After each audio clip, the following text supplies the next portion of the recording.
Hello, friends. My name is Pinky Kumari, and I welcome you all on my YouTube channel Genesis Political Science. आज हम बात करेंगे chapter 1 के बारे में। आप कह सकते हैं अध्याय 1 के बारे में, जिसका टाइटल है constitution Y and how.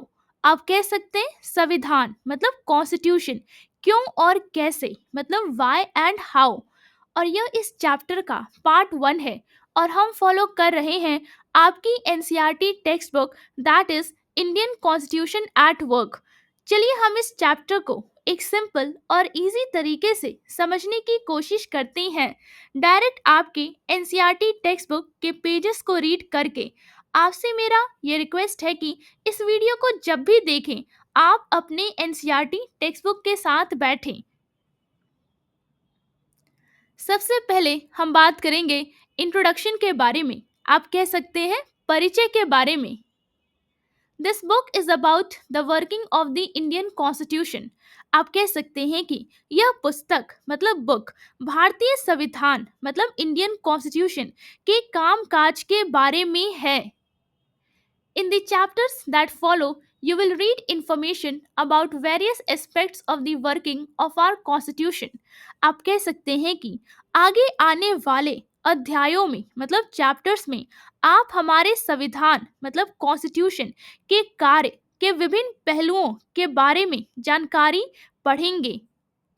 You will learn about the various institutions of the government in our country and their relationship with each other.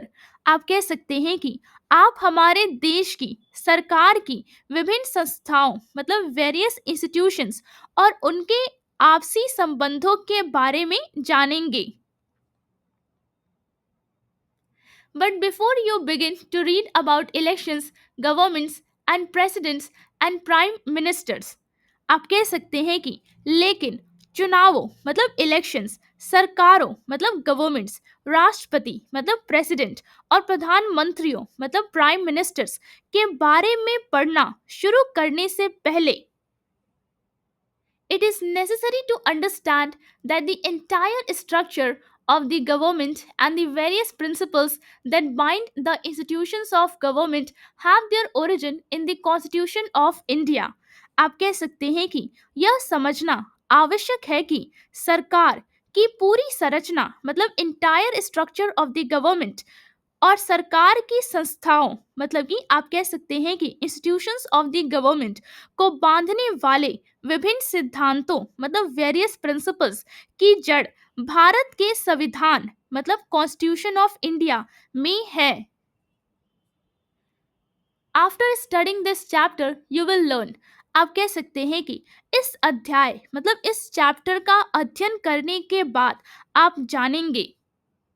First point, what a constitution means. आप कह सकते हैं कि संविधान मतलब कॉन्स्टिट्यूशन का क्या अर्थ होता है। Second point, what a constitution does to the society. आप कह सकते हैं कि संविधान मतलब कॉन्स्टिट्यूशन समाज मतलब सोसाइटी के लिए क्या करता है। अब हम बात करेंगे थर्ड पॉइंट के बारे में, how constitutions govern the allocation of power in society and. आप कह सकते हैं कि संविधान मतलब कॉन्स्टिट्यूशन समाज में मतलब कि सोसाइटी में शक्ति मतलब पावर के बंटवारे मतलब एलोकेशन को कैसे नियंत्रित करता है मतलब के आप कह सकते हैं कि कैसे गवर्न करता है। और अब हम बात करेंगे फोर्थ पॉइंट के बारे में, what was the way in which the constitution of India was made. आप कह सकते हैं कि भारत मतलब इंडिया का संविधान मतलब कॉन्स्टिट्यूशन किस प्रकार बनाया गया था। अब हम बात करेंगे why do we need a constitution के बारे में। आप कह सकते हैं हमें संविधान मतलब कॉन्स्टिट्यूशन की आवश्यकता क्यों है।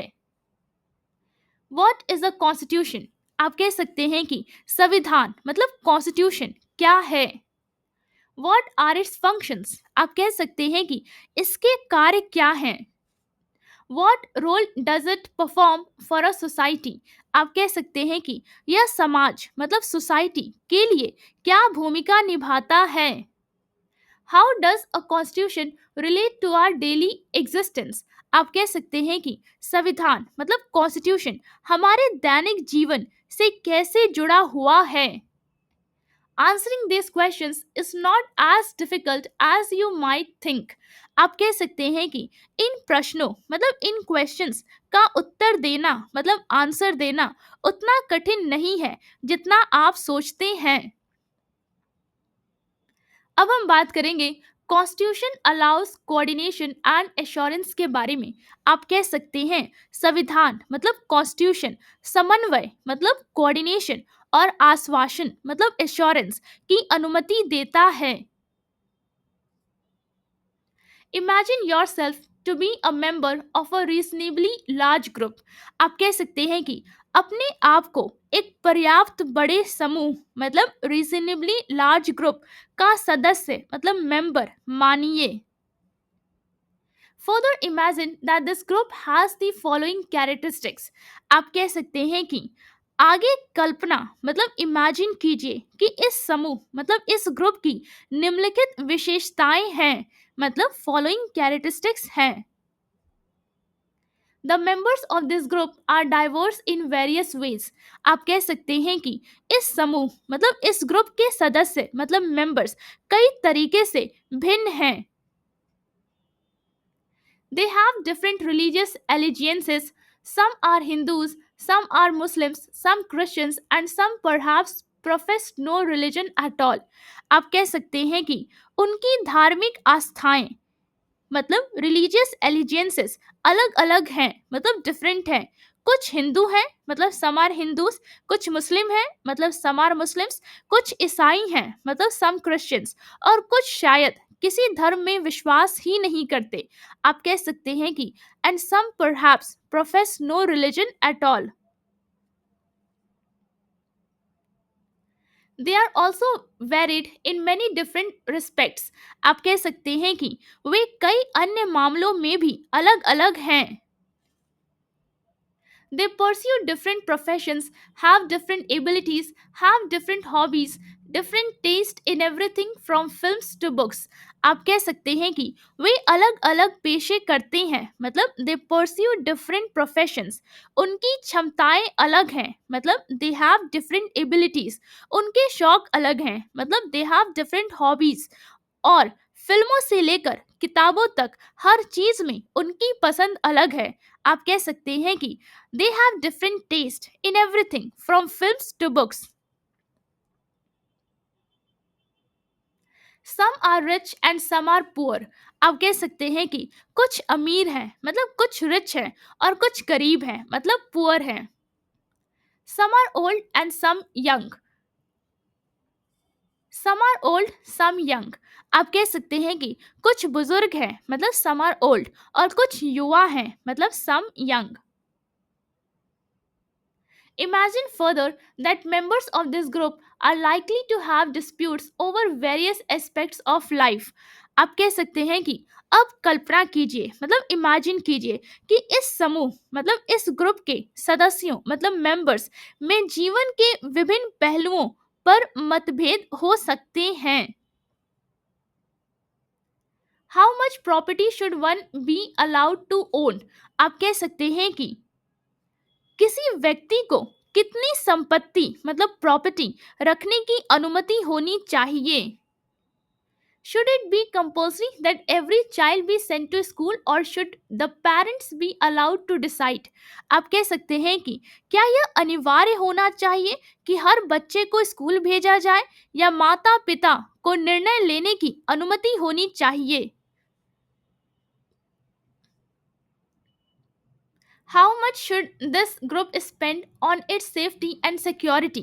आप कह सकते हैं कि इस समूह मतलब इस ग्रुप को अपनी सुरक्षा पर कितना खर्च करना चाहिए। और should it build more parks instead? आप कह सकते हैं कि या इसकी जगह अधिक पार्क बनाए जाने चाहिए। Should the group be allowed to discriminate against some of its members?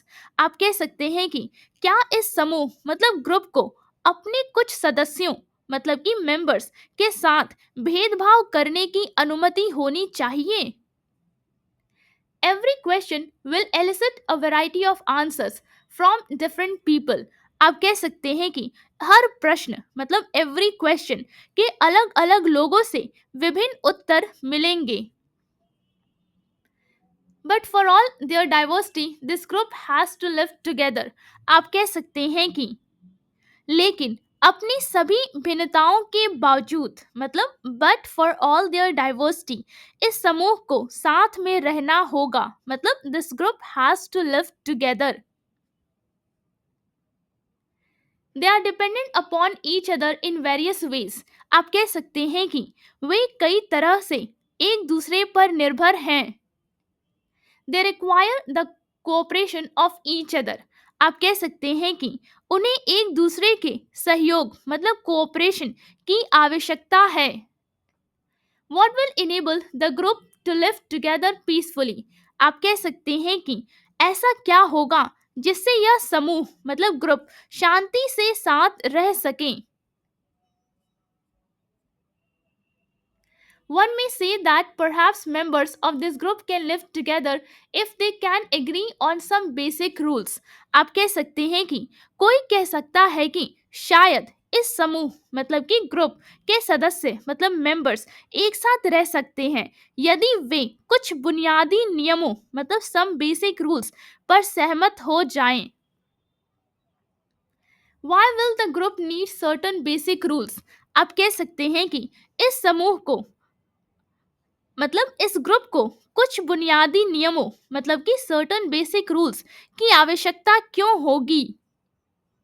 Think of what would happen in the absence of some basic rules. आप कह सकते हैं कि सोचिए कि यदि कुछ बुनियादी नियम मतलब सम बेसिक रूल्स ना हो तो क्या होगा. Every individual would be insecure simply because they would not know what members of this group could do to each other और could claim rights over what. आप कह सकते हैं कि हर व्यक्ति मतलब एवरी इंडिविजुअल असुरक्षित मतलब कि इनसिक्योर महसूस करेगा क्योंकि उसे यह नहीं पता होगा कि इस समूह के अन्य सदस्य एक दूसरे के साथ क्या कर सकते हैं या किस चीज पर किसका अधिकार होगा. Any group will need some basic rules that are publicly promulgated and known to all members of that group to achieve a minimal degree of coordination.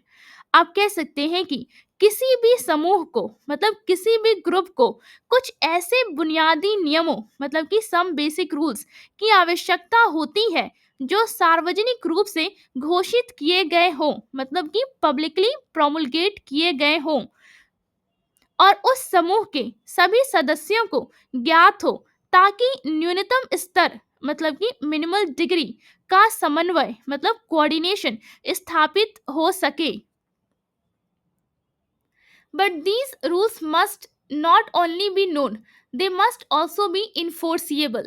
आप कह सकते हैं कि लेकिन ये नियम मतलब रूल्स केवल ज्ञात ही नहीं होने चाहिए मतलब कि आप कह सकते हैं कि but these rules must not only be known बल्कि लागू भी किए जाने चाहिए मतलब कि they must also be enforceable. If citizens have no assurance that others will follow these rules, they will themselves have no reason to follow these rules.